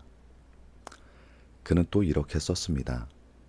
나는 삶을 있는 그대로 즐기는 것이 신이 우리에게 준 가장 좋은 방법이라고 생각합니다. 특별한 무언가가 되려고 애쓰지 말고 지금 이 순간을 충분히 누리는 것. 그것이 그가 말하는 충분한 삶입니다. 대단한 것이 아니어도 됩니다. 지금 이 순간이 충분히 누릴 가치가 있는 것으로 충분합니다. 우리는 종종 큰 행복을 기다립니다. 승진하면, 집을 사면, 아이들이 다 크면, 은퇴하면, 그때 비로소 행복해질 것이라고. 하지만 몽테뉴는 말합니다. 그 기다림이 지금 이 순간의 기쁨을 놓치게 만든다고. 행복은 저 멀리 있는 목적지가 아니라 지금 이 길 위에 이미 뿌려져 있습니다. 우리가 걸으면서 발밑을 보지 않을 뿐입니다. 오늘 하루 중 작은 기쁨이 있었나요? 맛있었던 것, 웃겼던 것, 따뜻했던 것, 스치듯 지나갔지만 잠깐 마음이 환해졌던 순간. 그 순간들을 기억하는 것이 몽테뉴가 평생 했던 일이었습니다. 기록하고 감사하고 충분히 누리는 것. 그것이 그의 삶의 방식이었습니다. 몽테뉴는 또 이런 말을 했습니다. 우리는 행복하기 위해 노력하는 것이 아니라 행복을 알아채는 연습을 해야 합니다. 행복은 만들어지는 것이 아니라 발견되는 것입니다. 지금 이 이불의 따뜻함도, 지금 이 밤의 고요함도, 지금 이 호흡도 그런 것들입니다. 작은 기쁨에 눈을 뜨기 시작하면 삶이 얼마나 많은 것들로 가득 차 있는지를 알게 됩니다. 습관과 자유 사이. 몽테뉴는 습관에 대해 깊이 생각했습니다. 우리의 삶은 대부분 습관으로 이루어져 있습니다. 아침에 일어나면 하는 것들, 저녁에 잠들기 전에 하는 것들, 무의식적으로 반복하는 행동들. 습관은 삶을 효율적으로 만들어주지만 동시에 우리를 가두기도 합니다. 생각 없이 반복하다 보면 어느새 그것이 나인지 습관인지 구분이 안 되는 경우가 생깁니다. 몽테뉴는 말합니다. 습관은 제2의 본성입니다. 하지만 그 습관이 진짜 본성을 가리는 경우도 있습니다. 오랫동안 해온 것이 반드시 옳은 것은 아닙니다. 익숙한 것이 반드시 좋은 것은 아닙니다. 우리가 당연하다고 여기는 것들 중에 사실은 한 번도 의심해보지 않은 것들이 얼마나 많은지를 생각해 볼 필요가 있습니다. 그래서 그는 가끔 자신의 습관을 들여다보라고 했습니다. 왜 이것을 하는가? 진짜 내가 원해서인가? 아니면 그냥 늘 해왔으니까 하는 것인가? 이 관계를 왜 유지하는가? 이 일을 왜 계속하는가? 그 질문들이 불편할 수 있습니다. 하지만 그 질문을 통해 비로소 자신이 진짜 원하는 것이 무엇인지가 드러납니다. 자동으로 사는 것과 의식적으로 사는 것 사이의 차이가 거기에 있습니다. 물론 모든 습관을 부정하는 것이 아닙니다. 좋은 습관은 삶을 떠받치는 기둥이 됩니다. 몽테뉴도 규칙적으로 독서하고 규칙적으로 글을 쓰는 습관을 소중히 여겼습니다. 그 습관들이 그의 수상록을 만들었으니까요. 다만 그 습관들이 의미 있게 유지가 되고 있는지를 가끔 돌아보는 것, 습관의 주인이 되는 것과 습관의 노예가 되는 것 사이의 차이를 아는 것이 중요합니다. 몽테뉴는 말했습니다. 자신의 습관을 들여다보는 것이 자기 자신을 이해하는 가장 빠른 길이라고. 우리가 반복하는 것들이 우리가 무엇을 중요하게 여기는지를 보여주기 때문입니다. 그리고 매일 조금씩 반복하는 작은 행동들이 결국 삶의 방향을 만들어갑니다. 오늘 당신이 선택하는 작은 습관 하나가 언젠가 당신의 가장 소중한 것이 될 수 있습니다. 나이 드는 것에 대하여. 몽테뉴는 나이 드는 것을 두려워하지 않았습니다. 그는 젊음을 그리워하지 않았습니다. 오히려 나이가 들면서 더 많은 것을 알게 되고 더 많은 것을 내려놓게 된다고 했습니다. 젊은 시절의 불안, 젊은 시절의 욕망, 젊은 시절의 분주함, 그것들이 서서히 가라앉으면서 남는 것들이 있습니다. 진짜 중요한 것들이 보이기 시작합니다. 소란이 줄어들면서 본질이 드러납니다. 그는 이렇게 썼습니다. 노년은 우리에게서 많은 것을 빼앗아가지만 동시에 많은 것을 남겨줍니다. 욕심이 줄고 두려움이 줄고 남의 시선을 덜 의식하게 됩니다. 그리고 그 자리에 조용한 자유가 찾아옵니다. 더 이상 증명하지 않아도 되는 자유, 더 이상 쫓지 않아도 되는 자유, 그것이 나이가 주는 선물입니다. 몽테뉴는 59세에 세상을 떠났습니다. 지금으로 치면 결코 길지 않은 삶이었습니다. 하지만 그는 그 삶이 충분하다고 했습니다. 길지 않았지만 깊었다고, 삶의 길이보다 삶의 깊이를 택했다고, 그리고 그 선택이 그를 수백 년이 지나도록 읽히는 사람으로 만들었습니다. 깊이가 길이를 이긴 것입니다. 우리도 언젠가는 나이가 듭니다. 지금보다 더 많은 주름이 생기고 지금보다 더 느려지고 지금보다 더 많은 것들을 내려놓게 되겠죠. 몽테뉴는 말합니다. 그것을 두려워하지 말라고. 나이가 드는 것은 상실이 아니라 다른 무언가를 얻는 과정입니다. 각 시기마다 그 시기만의 아름다움이 있습니다. 지금 이 순간 당신의 나이가 몇이든 그 나이에 당신이 가진 것이 있습니다. 그것을 충분히 누리십시오. 지금 이 나이에만 볼 수 있는 것들, 지금 이 나이에만 느낄 수 있는 것들, 그것들이 나중에 돌아보면 얼마나 소중한지를 몽테뉴는 알았습니다. 그래서 그는 지금 이 순간을 두려워하지 않고 받아들였습니다. 지금 이 나이에 당신이 있는 그 자리가 당신이 있어야 할 자리입니다. 나이 드는 것은 거스르는 것이 아니라 나이와 함께 흘러가는 것입니다. 몽테뉴가 선택한 것이 바로 그것이었습니다. 젊음을 붙잡으려고 애쓰지 않고 지금 이 나이가 주는 것을 온전히 받아들이는 것. 그 받아들임이 오히려 더 자유롭고 아름다운 삶을 만들어줍니다. 나이 드는 것은 끝이 아니라 삶의 다른 장이 시작되는 것입니다. 충분한 삶이란 무엇인가? 몽테뉴가 평생 탐구한 질문이 있습니다. 어떻게 사는 것이 충분한 삶인가? 그 질문에 그가 내린 답은 거창하지 않았습니다. 위대한 업적을 이루는 것도 아니고 역사의 이름을 남기는 것도 아니고 도덕적으로 완벽한 삶을 사는 것도 아니었습니다. 그의 답은 이것이었습니다. 지금 이 삶을 온전히 사는 것, 주어진 것을 충분히 누리는 것, 자기 자신이 되는 것, 그것으로 충분합니다. 그는 이렇게 썼습니다. 우리의 가장 큰 과업은 우리 자신답게 사는 것입니다. 다른 누군가가 되려 하지 말고 더 나은 버전의 자신이 되려 애쓰지 말고 그냥 지금 이 모습의 자신으로 충분히 사는 것. 그것이 쉬운 것 같지만 사실은 가장 어려운 일입니다. 우리는 늘 다른 무언가가 되려 하기 때문입니다. 우리는 늘 다른 무언가가 되려고 합니다. 더 성공한 사람, 더 건강한 사람, 더 현명한 사람, 더 사랑받는 사람. 그 노력이 나쁜 것은 아닙니다. 하지만 그 노력이 지금 이 자신을 부정하는 것에서 시작된다면 결코 만족에 다다를 수 없습니다. 더 나은 내가 되었을 때도 또 다른 더 나은 내가 기다리고 있기 때문입니다. 몽테뉴는 말합니다. 지금 이 모습의 당신이 이미 충분하다고. 완벽하지 않아도, 모든 것을 이루지 못했어도, 여전히 많은 것을 모르고 있어도 지금 이 순간 살아있는 당신만으로도 이미 충분합니다. 그리고 그 충분함을 아는 것이 삶을 더 풍요롭게 만드는 역설입니다.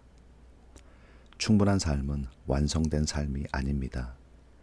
기쁨도 있고 슬픔도 있고 성공도 있고 실패도 있고 알게 되는 것도 있고 여전히 모르는 것도 있는 그 모든 것을 품은 채로 지금 이 자리에서 계속 살아가는 것, 완성되지 않아도 충분한 것, 그리고 그 충분함은 조건이 없습니다.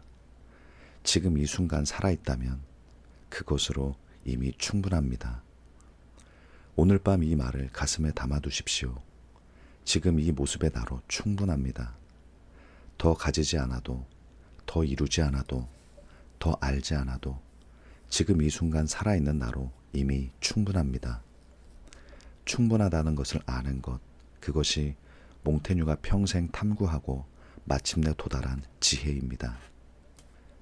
오늘 밤, 그리고 내일의 삶. 4번의 밤에 걸쳐 몽테뉴와 함께 했습니다. 죽음 앞에서도 두려워하지 않고, 모름 앞에서도 겸손하게, 자기 자신 앞에서도 솔직하게, 그리고 삶 앞에서도 충분히. 그것이 몽테뉴가 평생 추구한 방식이었습니다. 그리고 그것이 지금 우리에게도 유효한 방식이라는 것을 이 4번의 밤이 조금이나마 전해드렸기를 바랍니다. 몽테뉴는 1952년 9월 자신의 성에서 세상을 떠났습니다. 마지막 순간까지 그는 글을 쓰고 친구들과 이야기를 나누고 자기 자신을 들여다보았습니다. 그가 평생 써온 수상록의 마지막 페이지가 미완성으로 남았다고 합니다. 문장이 끝나지 않은 채로. 어쩌면 그것이 가장 정직한 끝이었는지도 모릅니다. 삶이란 원래 깔끔하게 마무리되지 않는 것이기 때문입니다. 그가 남긴 수상록은 수백 년이 지나도록 계속 읽히고 있습니다. 셰익스피어가 읽었고, 데카르트가 읽었고, 루소가 읽었고, 니체가 읽었습니다. 그리고 지금 우리도 읽고 있습니다. 한 사람이 자기 자신을 들여다보고 솔직하게 쓴 글이 시대를 넘어 이렇게 많은 사람들의 마음에 닿는다는 것, 그것이 몽테뉴가 남긴 가장 큰 선물입니다. 오늘 밤 잠들기 전에 한번 물어보십시오. 나는 오늘 충분히 살았는가? 크게 답하지 않아도 됩니다. 오늘 먹은 것을 맛있게 먹었는지, 만난 사람과 진심으로 이야기했는지, 혼자 있는 시간을 온전히 누렸는지, 그 작은 것들이 모여 충분한 하루가 됩니다. 몽테뉴의 말로 이 여정을 마무리합니다. 삶은 그 자체로 목적입니다. 그것을 다스리고 조절하는 것이 우리가 할 일의 전부입니다. 거창한 목표를 이루기 위한 수단이 아니라 삶 그 자체가 이미 충분한 목적이라는 것. 이 4번의 밤이 그 말을 조금씩 전해드렸기를 바랍니다. 지금까지 함께해 주셔서 감사합니다. 몽테뉴가 수백 년 전 그의 탑 꼭대기 방에서 자기 자신에게 말을 건네듯 오늘 밤 당신도 자신에게 말을 건네보십시오. 오늘도 잘 살았습니다. 내일도 충분히 살 것입니다. 이 4번의 밤이 그 말을 스스로에게 건넬 수 있는 작은 용기가 되어드렸으면 합니다. 눈을 감으십시오. 오늘도 수고하셨습니다. 이 네 번의 밤이 끝나도 몽테뉴의 질문은 계속됩니다. 나는 어떻게 살 것인가? 그 질문을 품고 내일도 충분히 살아가시기를 바랍니다. 감사합니다. 오늘도 편안하게 주무십시오. 지금까지 책방지기 에릭이었습니다. 감사합니다.